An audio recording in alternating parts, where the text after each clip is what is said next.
The end of the Roman Empire is a topic that concerned people for more than 1,000 years. From military challenges to economic strains and religious changes, the reasons for its end are diverse and many open questions are remaining, such as when did the Roman Empire end? What were the exact reasons for its fall? And did Rome truly come to an end at a certain point? Or was it just transformed and endured in a different form? In this series we will try to answer those questions, starting today with a look at the 3rd century crisis, the Tetrarchy and the divisions in West and East. In the 2nd century, the Roman Empire spanned the entire Mediterranean Sea and many regions of Europe, Asia and Africa, all under the rule of the one Roman Emperor. However, by the late 5th century, after various divisions, the empire was left with numerous scattered states. How did the empire become from a somehow united entity to a political shattered landscape? What happened to the rule of the emperor?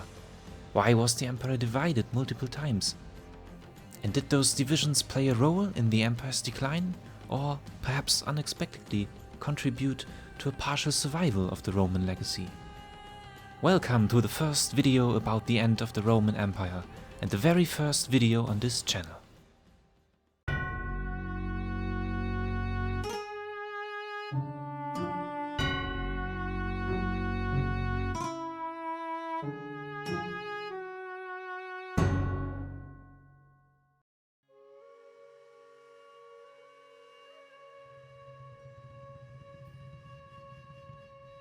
When we think about the Roman Empire, the names of its most prominent emperors come to mind, such as Augustus, Nero or Marcus Aurelius.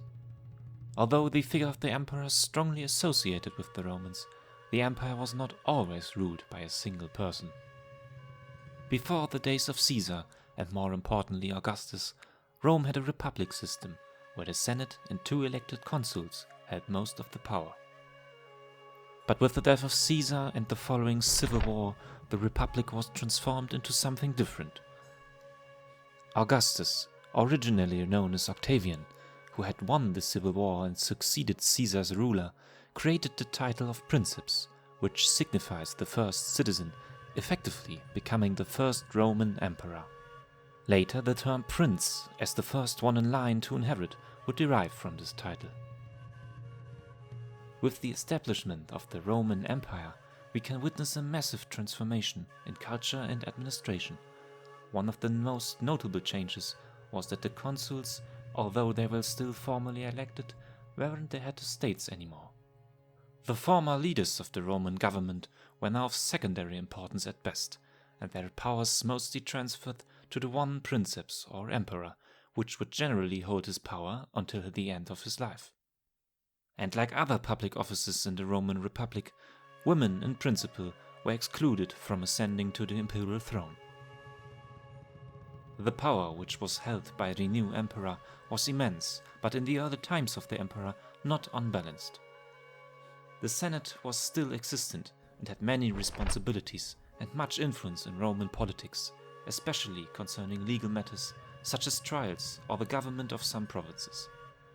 Nevertheless, the enormous weakening of the consuls and the princeps' power consolidation marked the beginning of a shift away from the traditional republican system.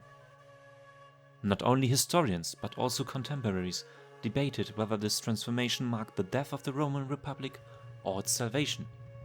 Some argued that Augustus' reign brought stability to a fractured state, while others see it as the end of the traditional republican values which had defined Rome for centuries.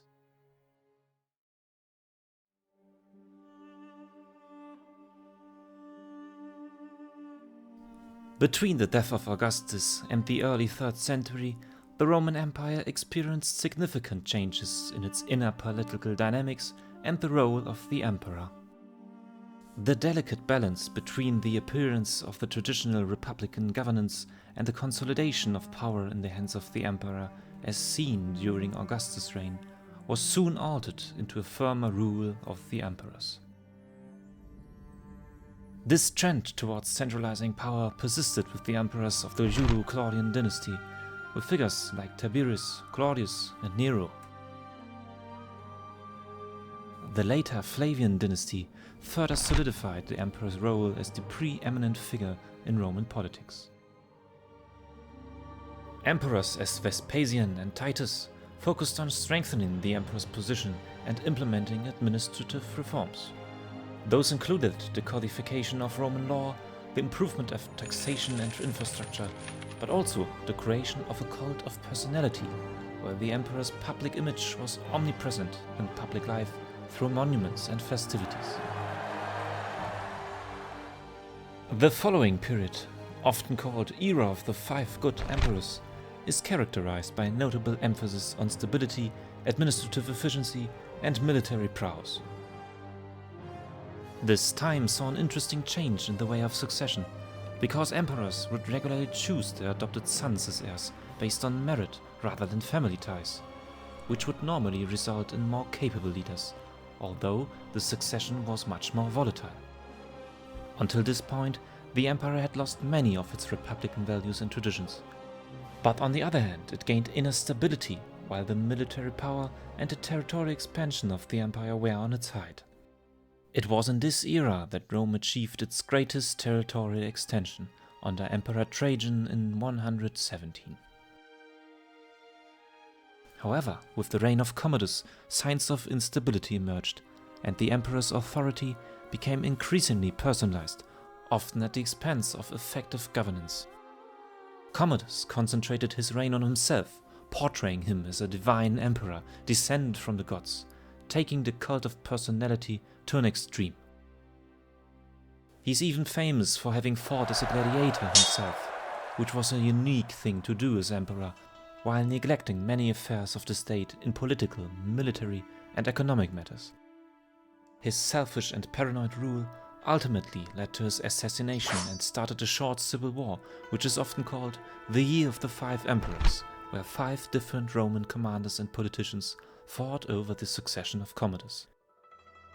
This year showed for the first time since the civil war of Augustus the potential of chaos which could evolve from a succession crisis. The civil war ended with the victory of Septimus Severus and the subsequent establishment of the Severan dynasty.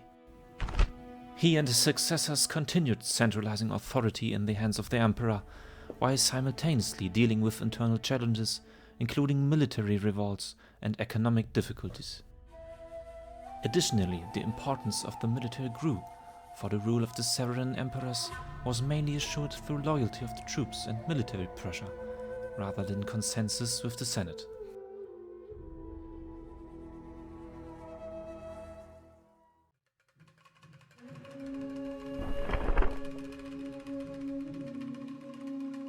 The 3rd century brought a period of intense political upheaval.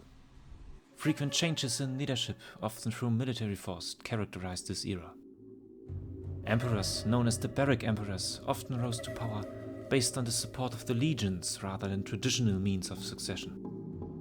Different legions proclaimed different emperors, and a clear line of succession was quasi-non-existent. This led to a lack of stability and a weakened central authority, often culminating in frequent civil wars. This period is therefore called the 3rd century crisis. The peak of this catastrophic development is shown by the fragmentation of the empire into 3 parts, where a military commander called Postumus created his own empire in Gaul, while in the east the local ruler queen Zenobia of Palmyra took control over several Roman provinces. Simultaneously, conflicts with the old enemy Persia in the east and numerous invasions of Germanic tribes in the north took place. The empire faced a severe danger of total collapse. It was Emperor Aurelian then who launched multiple campaigns and fought against the rulers of the separate empires.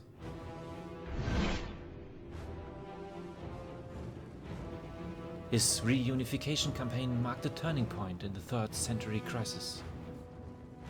Aiming to restore the fractured empire's integrity, he reclaimed all territories held by the Gallic and Palmyran breakaway states, achieving a decisive victory. However, the separation had already caused a significant loss of imperial authority, bringing the empire perilously close to dissolution. Even after the reunification, the damages inflicted proved to be enduring. Especially after Aurelian's death, problems of succession re-emerged, culminating in new conflicts, at least until the eventual rise of Diokletian.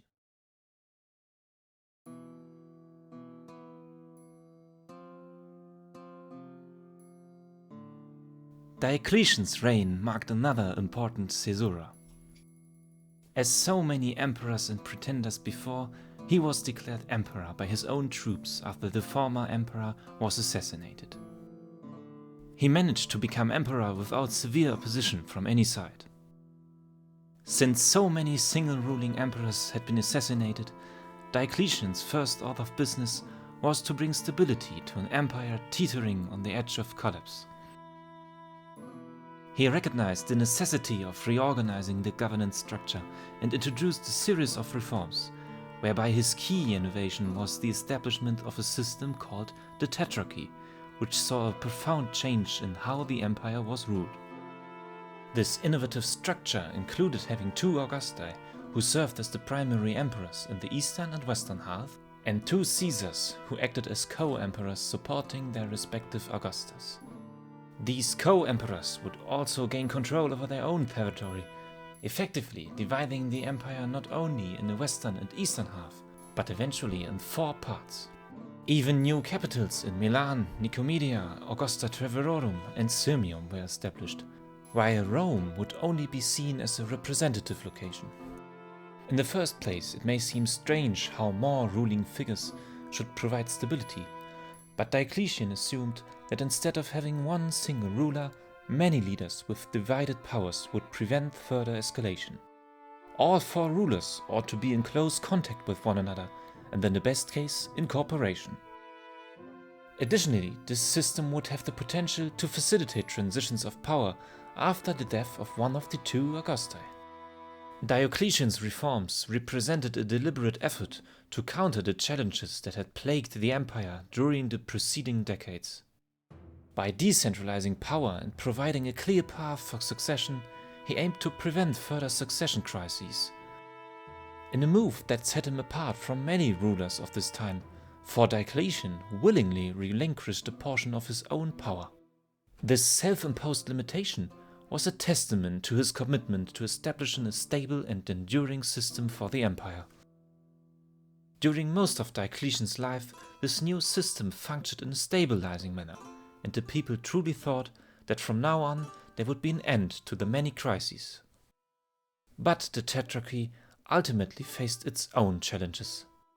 The system failed in the aftermath of Diocletian's passing, as disputes erupted over the succession of titles, eventually leading into new civil wars.